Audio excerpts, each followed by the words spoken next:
Welcome to this week's QPR Preview Show ahead of the home match against the league's top scorers, Norwich City.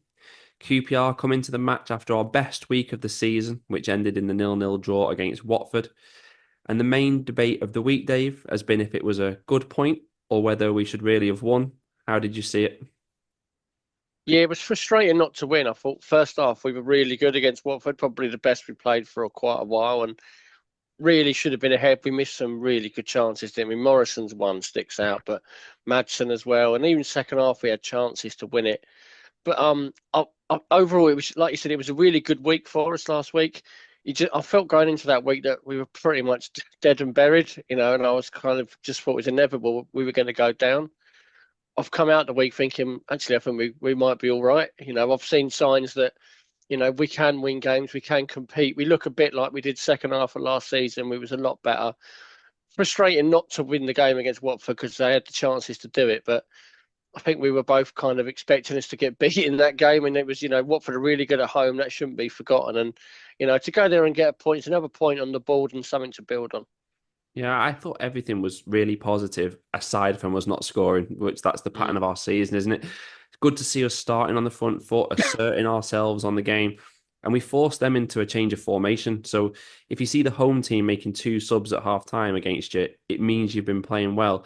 But it was, of course, all about the missed chances. Which one hurt you the most sitting in the away end? I think the Morrison one because it was a good save from Seller and come out to him, and we were up. It's like it's a goal. That's it. He's just going to roll it in, and he skied it, and it was the easiest one of them. I mean, the Seller one at the end, I thought he was a bit unlucky with it, but that would have been brilliant if that could have gone in right in the last minute. Um, I said we had quite a few chances in the game, but to be fair, Watford had a spell in the second half, and they were really on top and went close to scoring a few times. They hit the bar, didn't they? And Nardi saved a couple. So a point was probably about right, to be honest, on the balance of the whole game. But you know, we do need to take these we do need to take these chances. But I did find it really encouraging how we played. We haven't played that well as that for quite a while, and we seem to have just got a little bit better with each game over that week. That win did seem to against Cardiff did seem to give them a lot of confidence, and we look like a football team again rather than what we've looked in the previous few months. No, that's a really good comment about us looking like a proper team. Like I say, how we started the game and it didn't really ebb away. We played well for most of the 90 minutes. It was the two chances at the end that I just couldn't believe we didn't take one. And the Ashby one, he didn't need to Oh try and yeah, hit yeah. it first time. He could have almost walked it in. Seller was unlucky, like you say, he hit the post. If that's hit the post and gone in, the scenes behind the goal would have been something to Mm. behold. But that is just the story of recent months, probably the whole season for QPR, not scoring goals. It's 7 goals in the last 12 games, 4 in the last 7. And if it doesn't improve, we're not going to progress much further, unfortunately. But I think right now, from where we were, the performance level is what's most important for us. From where we were against Middlesbrough and Leeds, we looked in crisis, as you alluded to at the start. So to get 5 points from 9, I think every QPR fan would have taken that, wouldn't they, coming after the international break? Mm. Would you have taken Yeah, more? Do yeah. you think we should have got more? Well, I mean, they could have done. I mean, you think back, they've had the missed penalty against Stoke, could have, and they had chances in that game to win it. They had chances against Watford. They could have won all three games easily. But as you say, coming off those results before, I think to get 5 points is a good thing to build on. But they have to build on it now and go on a run and keep the results coming. They can't. They had a little run recently when they went three unbeaten and then fell off a cliff again in the next couple of games. They can't do that again, especially with who we're playing the next few weeks. They need to keep this going and try and build some momentum over Christmas. And you've seen how tight it is down the bottom. It's you're one or two wins away from being up in mid-table still. So there is still that opportunity to pull away at the moment. They don't want to get themselves back where they was over a week ago when they looked miles away from getting out of it. Yeah, those 5 points have kept us in touch, which is what we talked about a few weeks ago. We were talking about not getting detached by January, but we've kind of Mm. achieved that within a week. It's only 3 points from QPR in 23rd to Coventry in 16th. So we've done that job. And the fixtures through December now do look more favourable than what I've come before. I just thought it was funny how our worst performance we won and against Cardiff, but against Stoke and Watford, probably should have got 6 points out of those two games, and we only got two. Still sums up QPR. Another positive is the 4 clean sheets we've kept now in 7 games, and we'd not had one all season prior to this run. So it's just a much better foundation for the months to come. We're more competitive. And it's much more reminiscent, I feel, of QPR under Marty Cifuentes last season. But we are now into December, and I've not yet asked you yet this season, especially through our bad run. But as it stands, do you think QPR are going to get relegated this season? If you'd have asked me this last week, I'd have said yes. I thought we were going down a week ago. At the minute, I'm just not sure. I still think the lack of goals is a problem, and it's going to mean I just don't think we're going to pull clear and stay clear with this lack of goals in the team unless they do something in January. But I, I think we've got enough about us to stay up. I think I've seen enough in the last week to think we can stay up again. I think it'll be close again, but I'm more positive about our chances than I was a week ago. Yeah, definitely. Like I say, because we've managed to stay close to those teams up to 16th, it changes the whole picture a little bit. Portsmouth, you look at them, they're likely to be around the bottom three all season. Oxford are starting to slide. Hull look a bit of a mess. Plymouth, they keep getting battered every other week. So Preston even are on a winless run right now. So, like I say, we didn't want to get cut adrift. We've achieved that. The Oxford match, I think, already in midweek looks huge. And then Preston the week after. Again, Mm. some big games to come, but we're in a good position. QPR as well, we've only lost 7 games and I look, so only Preston in the bottom half have lost less than that. So if we can improve at home, hopefully this week, we can maintain the performance levels, turn some draws into wins, I still think we can actually be comfortable.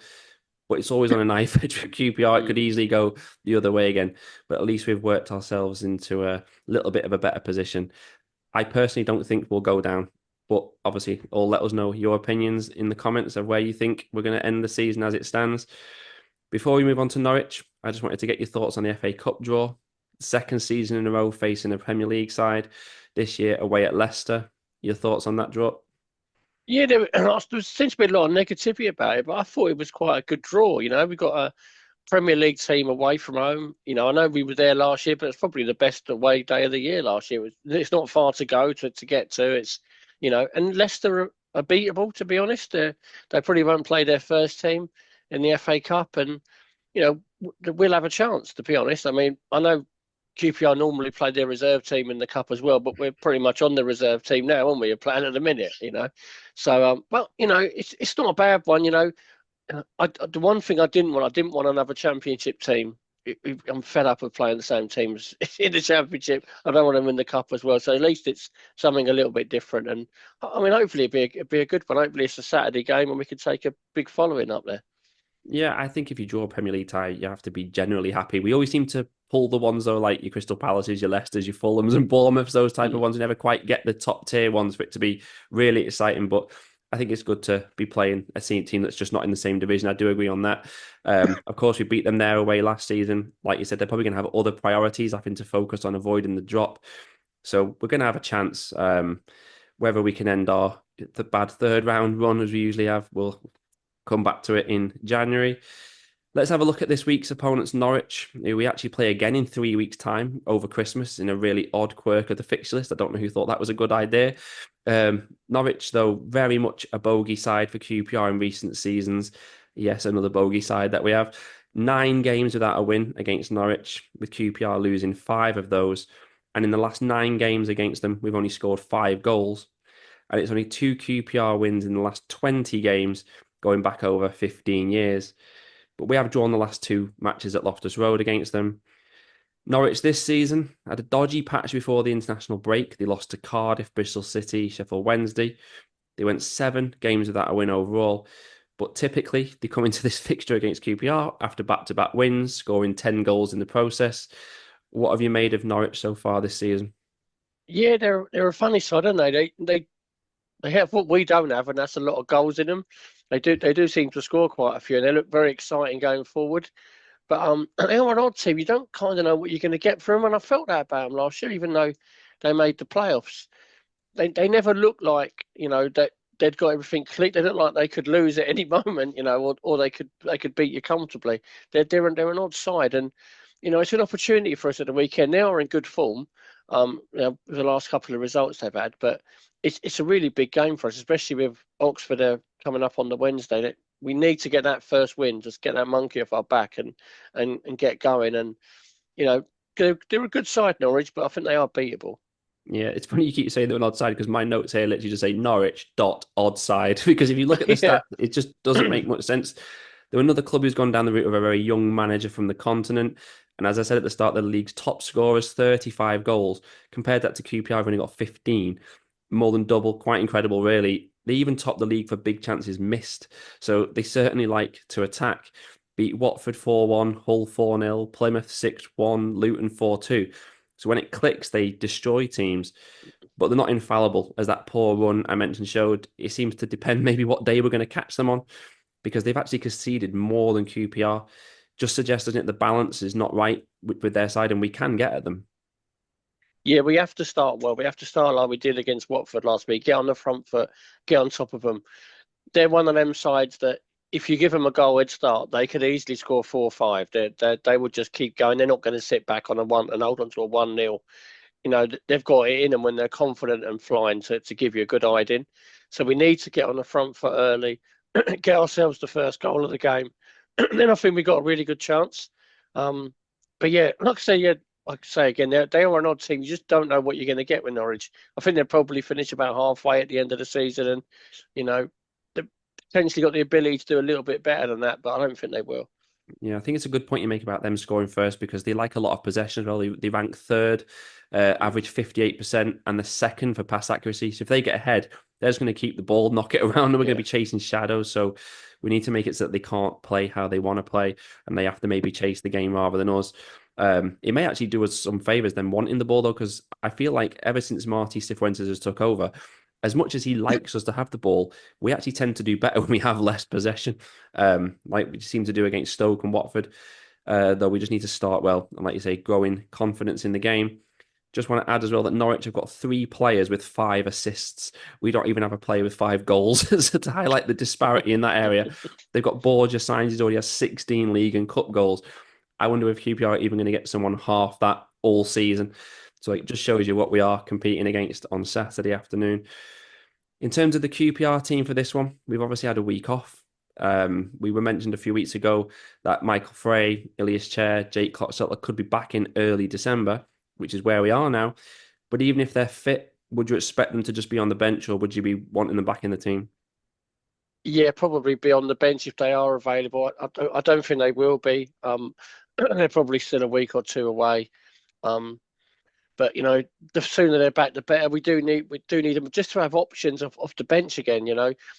Cifuentes is very limited to what he can do off the bench and changes he can make in games. They're usually weakening us when we're making subs, and it's important to have that quality to bring on if the games are tight to try and win it late on.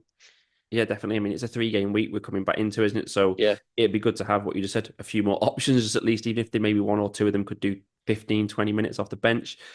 But we need them back properly fit, don't we? We don't want them any risk of them breaking down straight yeah, away, which is often the case with Jake Clark-Salter in particular. But what those 5 points last week did for us is reduce the need to rush anybody back, yeah. especially Clark-Salter. But Liam Morrison, he's come in. We're yet to lose when he starts this season.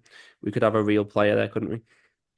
Yeah, he looks really good. He looked good in the cup games he played as well. So, he got this opportunity because of injuries to other people, and he's really taken it. And he looks like a good third option. We've got now at centre half. Um, I imagine when he's fit, Clark Saw will step back in. But long term, he looks like he could replace either him or Cook or Clark Saw or Cook going forward. I think he looks a good find. Hopefully, he can build on what he's done. Shame he didn't score last week. I haven't got over that yet. But he was really good in the game again.